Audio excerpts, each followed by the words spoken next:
Day one! Alright, day one. Bright daylight struck my eyes. At first I didn't pay attention. I wasn't fully awake yet. On their own, my legs carried me toward the door. Simeon. Is that my name? Damn, looks like I fell asleep and missed my stop. But there was no door. I looked around the bus and realized that it wasn't a good old worn-out Liaz. Instead, the bus was an Icarus model, a new one. I know a lot about buses too, I guess. I froze in shock. How? What? Am I dead? That's a weird first conclusion to come to. Have I been kidnapped? No, I must be dead. Nobody would want to kidnap me. Ow, I guess. I patted myself down feverishly, slapped myself painfully in the face a few times, banged my forehead on the back of one of the bus seats, as you do. It's clear, either I'm still alive, or you can still feel pain when you're dead. But how could this happen? Maybe I slept for too long and ended up at the bus depot? But then, what did they put me onto another bus? I rushed out and looked around. Greenery everywhere I looked. Tall grass on the roadside, trees, flowers. Summer. But how? It was just winter a moment ago. I like that he jumps to the conclusion that the seasons changed rather than his position changed. Like, no, I can't be possibly in a place that's warmer now. I have to be in a different time. My head was aching unbearably, as if it was going to explode. Slowly, I began to remember. What did you remember? Falling asleep or something else? I remembered my eyeball.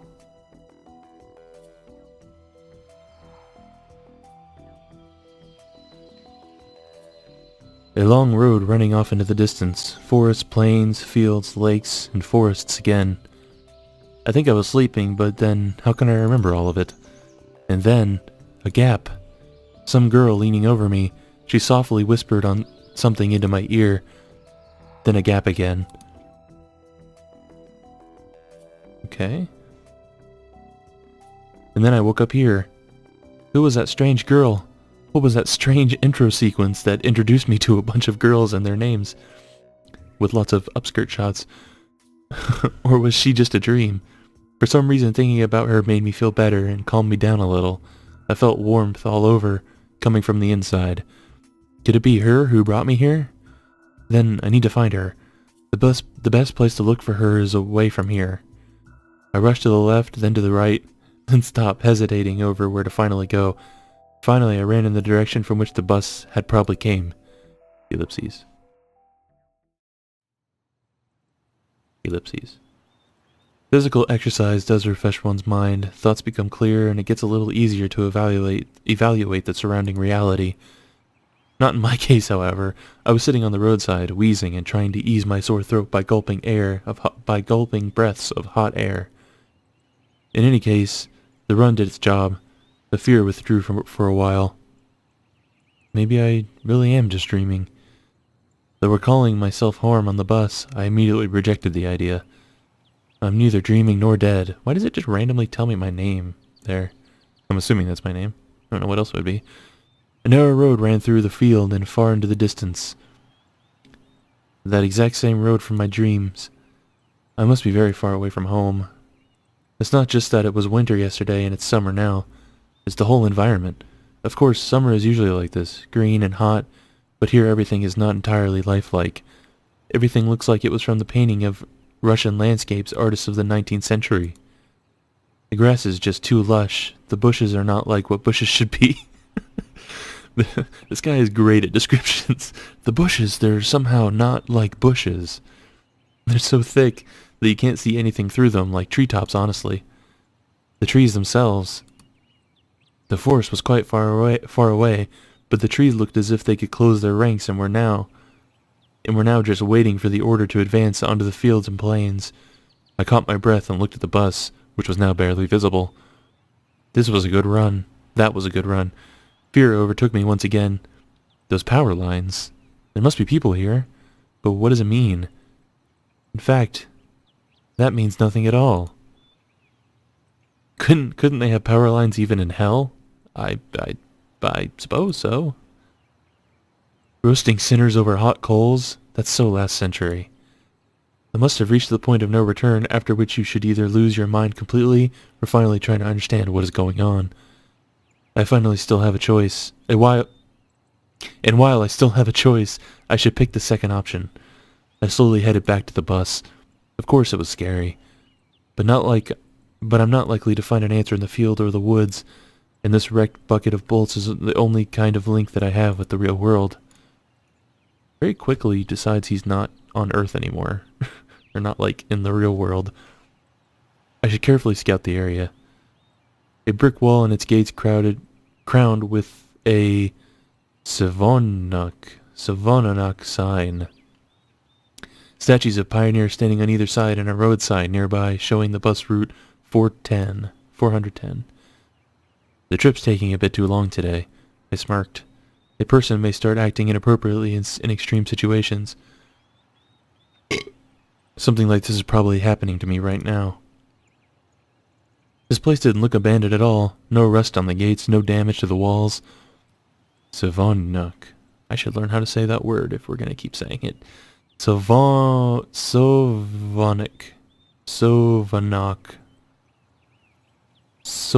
I'm going to say Sovanok. It's probably not right. That's what I'm going to say. What could have a name like that? Judging by the pioneer statues, it could be a kid's summer camp. Moreover, it appears to be open. Of course, the simplest explanation, logically speaking, explains nothing at all. The strange girl, the altered bus, summer, the pioneer camp. Thousands of theories went through my mind instantly, from alien abduction to lethargic sleep, from a hallucination to a time and space shift. None was worse than the other. I disagree. I think some of those are a little worse than others. There was really no way to pick a single one. Then it occurred to me, I can try to make a phone call. I took out my cell phone and dialed the first number from my contact list. But instead of signal strength bars, the screen was showing a thick cross.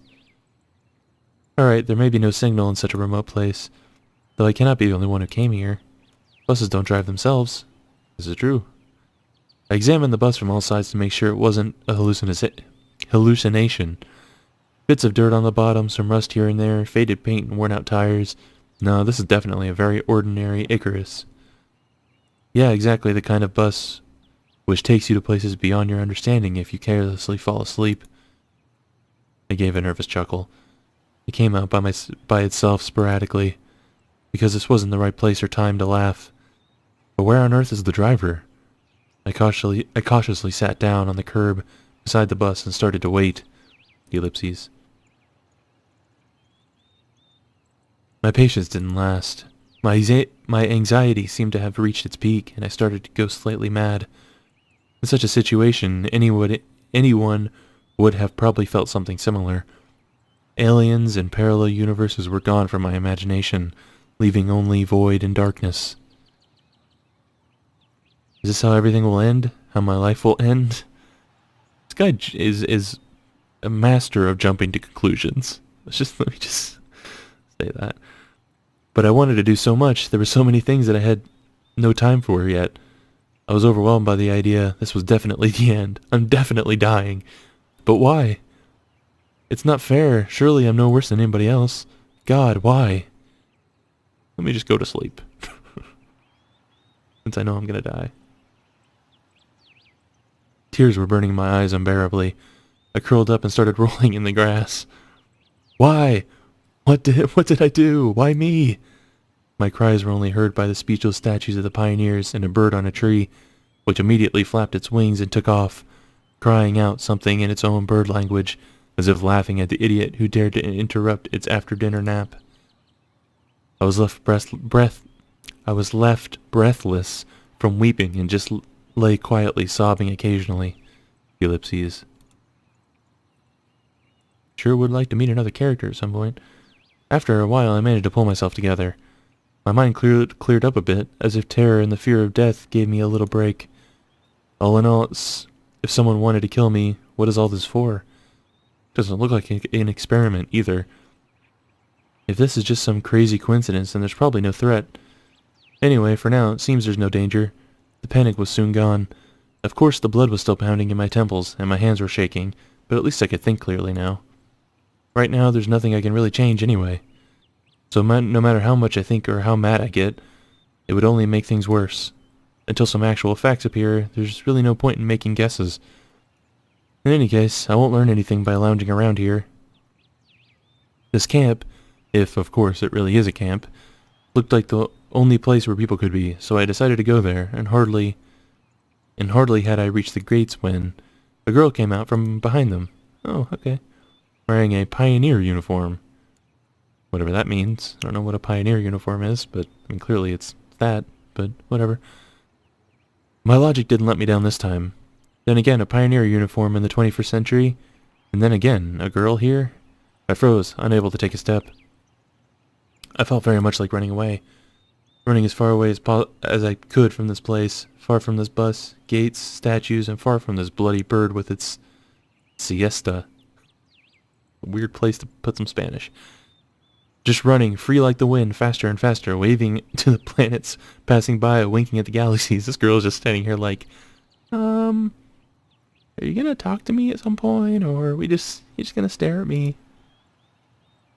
Running became a pulsar ray, turning into the vestigial radiation, running to face the unknown. Run no matter where, as long as it is from this place. Ah! She's attacking! Meanwhile, the girl came closer, and I smiled. I could not help but notice her beauty, even though I was trembling with fear. Human instincts work independent of consciousness, and while only 5% of the brain is responsible for cognitive processes, the remaining 95% are always busy sustaining life, and in particular ensuring stable functioning in the hormonal system. What? This guy is so freaking weird. I desperately wanted to get less complicated and stop thinking in formal quotes from an encyclopedia, though my thoughts appeared one by one, being stupid, out of place, as if taken from an internal monologue of the hero of some junky softcore crime fiction book. Not too far off. A pretty Slavic face, long braids that looked like 2 armfuls of fresh hay, and blue eyes you could drown in. Hi, you must have just arrived. I should probably reply, right? I mean, she's talking to me and I'm a human being, so I'm gonna reply. Yeah. Alright then, welcome. She smiled broadly. Strange, it looks as if I had just a normal girl in front of me. Bah, I shouldn't have returned here. The woods and fields seem better. But what shall I do next? Try to speak with her as if she was a human? Or run away? Or what? I'm willing to bet she probably is a human. The blood was pumping unbearably in my head, tearing it apart from the inside. A little bit more and the poor pioneer girl would be splattered with the gruesome contents of my skull. That's pretty gross, man. What's so funny about that? The girl looked over me. It sent shivers down my spine, and my knees started to tremble. Nothing. Great, then. Great? What's so great about that? Suddenly a thought crossed my mind. To hell with it. Forget about the bus behind me. The fact that it was winter yesterday and summer today, I wanted to rip off my itchy sweater and just accept that all this is happening. Everything is just how it should be. All this is for the best. Would you happen to know? You should go to our camp leader. She'll tell you everything. Look. You go straight ahead to the square, then turn left. You'll see several small cabins. She pointed at the gate, as if I knew what was behind them. Oh, that's neat. Dimitivina is a patronymic, a derivative of a person's father's name, put by Russians after the person's first name as a sign of respect or formal address. Look at that. We're learning about Russian culture. Look at this. Isn't this neat? Well, you can ask someone where Olga Dmitrieva's cabin is. Got it? Of course I didn't. I don't know Russian. Well, I've got to go now. The girl waved her hand at me and disappeared through the gates. Seems as if to her I was something ordinary. And all this show with the bus and the travels, while awake or asleep, were troubling only to me, while everything here is just the way it is supposed to be. Camp leader, pioneer uniform. What are they doing? A historical reenactment here? I hope I won't find Lenin standing atop an armored car in the square. But even that would not surprise me right now. That surprised me a little. After standing alone for a while, I headed into the camp. A mere 50 meters ahead, a small, one-story house popped up on the left side. The sign near the door said, "Clubs." Oh no. Another visual novel with clubs. I was about to come closer. Ah! When the door suddenly opened and a short girl wearing a pioneer uniform came out. Her pretty face gave me the impression of one suffering for the fate of the whole mankind with a truly universal sorrow. That... What a first impression to get from someone's face. As soon as she saw me, the girl froze as if frightened. I froze too, considering what was the best to do, to approach first or wait until she showed me some initiative, or maybe run away after her. Although this last option was constantly being suggested only by my self-preservation instinct. At least that's what I'd like to believe. Not the worst human instinct, but far from the most logical. If this instinct played poker against deductive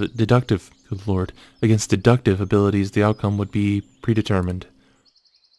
And those deductive abilities, or at least their semblance, were hinting to me that there was no need to be afraid of this girl.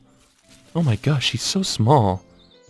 Suddenly somebody jumped out of the nearby bushes. What does CCCP stand for? A girl wearing a bright red t-shirt with USR written on it. Okay, so that must be a translation thing. USSR.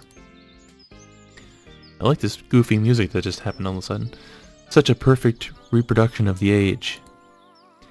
She looked quite short from a distance and was probably younger than both pioneer girls.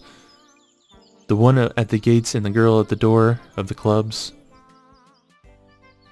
At last I decided to come closer, but the USSR, as I called her in my mind, jumps toward the first girl and started yelling and started telling her something while wildly waving her arms.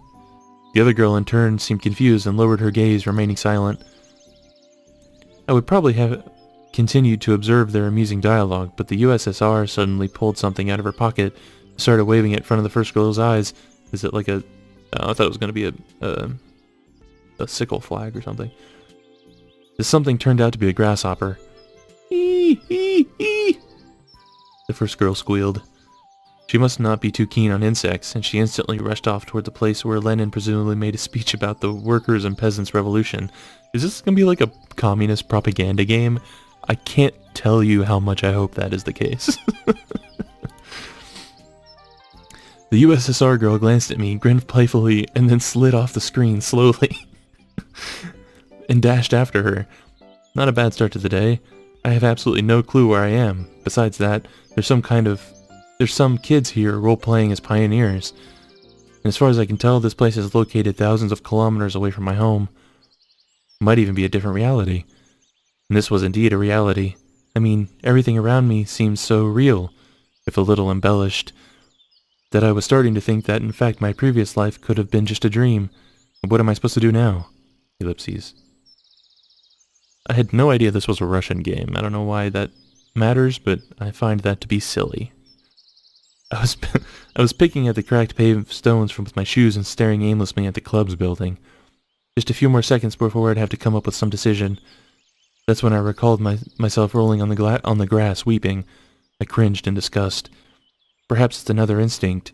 When all energy from whimpering and self-pity is used up, the body either goes into hibernation or mobilizes its reserves. Did I spell mobilizes? Mine seemed to have chosen the second option, because out of the blue I found the determination to figure out what was going on. In order to do that, I had to act like a man. Like a man! Like a human. To clarify, not just a man, like a human. To maintain the dignity of a representative of my own world. I followed the path to the left, in the right side of which stood small cabins, apparently the homes of all the local pioneers. Actually, they looked quite cozy from the outside. I guess that's cozy, sure. Even though I was born in the Soviet Union, I had never been part of the children's organizations, neither the pioneers nor even the younger October children. I imagined the daily life of a typical pioneer camp a bit differently. Huge barracks with long rows of metal bunkers, wake-up calls at 6 o'clock played by a siren. 1 minute to make your bed, then joining the formation at the drill square. Or wait, could I be confusing it with something else? Suddenly something struck me on the back. I staggered but remained on my feet, turned around and prepared to fight historically for my life. But all I found was another girl standing before me. My mouth hung open in surprise. Pick up your jaw off the ground. I closed my mouth. The same pioneer uniform, but the way she was wearing it looked, let's say, provocative. I wonder why. Like all the girls I had met here before, this one was rather cute, but her overall arrogant expression killed any desire to get to know her better. New here, are ya? Ellipses. Fine, see ya. She threw a threatening glance at me and walked past. I waited for the pioneer girl to turn the corner. Who knows what else she might have been up to. The most interesting thing was that even this hostile girl seemed completely normal to me. She did not give off the feeling of some deadly danger, except maybe the danger of getting punched in the nose. Hey, is it Lennon? At last I managed to make it to the square. There was no Lennon on the armored car, although one could easily expect something like that after this happened. Instead, however, a monument to certain comrade towered in the middle of the square. The letters of the pedestal read, Genda. I don't know. Must be some big figure in the party. There were some small benches at the sides. It's quite pleasant here. Where did that girl tell me to go? To the left or to the right? To the left, to the right, to the left, to the right. And why am I going there anyway? Alright, I've decided to pretend to be normal. So, to the right, because that's the way normal people go. Into the woods. Just randomly into the woods. Through a small grove. I came out at a pier. Must have taken a wrong turn. Hey, wrong way! I turned towards the voice. Oh, of course. Sexy music starts playing. Perfect. The first girl stood before me. Now what did I tell you? Take a left of the square, wasn't it? She changed from her pioneer uniform into a bikini. Oh, I still haven't introduced myself. My name is Slavia. Slavia. Actually, my full name's Slavanya. Slavana. But everyone calls me Slavia. So you can too. Yeah. I felt a bit confused, so I could not come up with a more meaningful answer. What's your name? I felt like she could see right through me. Yeah. Semyon. Nice to meet you, Semyon. Alright, I'm almost done here. Could you wait here a minute? I'm going to change and we'll go to Olga Demyevna together, agreed? Agreed. After this exchange, she ran off. I sat on the pier and let my feet hang into the water. I was wearing heavy winter boots, but in such weather there was nothing wrong with getting my feet wet. Furthermore, it let me cool myself a little. Looking at the river, I was brainstorming and processing something that had happened. If this is some kind of conspiracy, it's a weird one, even too friendly at times. No, it really looks more like a random event. Some entirely incomprehensible random event. Shall we go? The names are gonna be hell for me.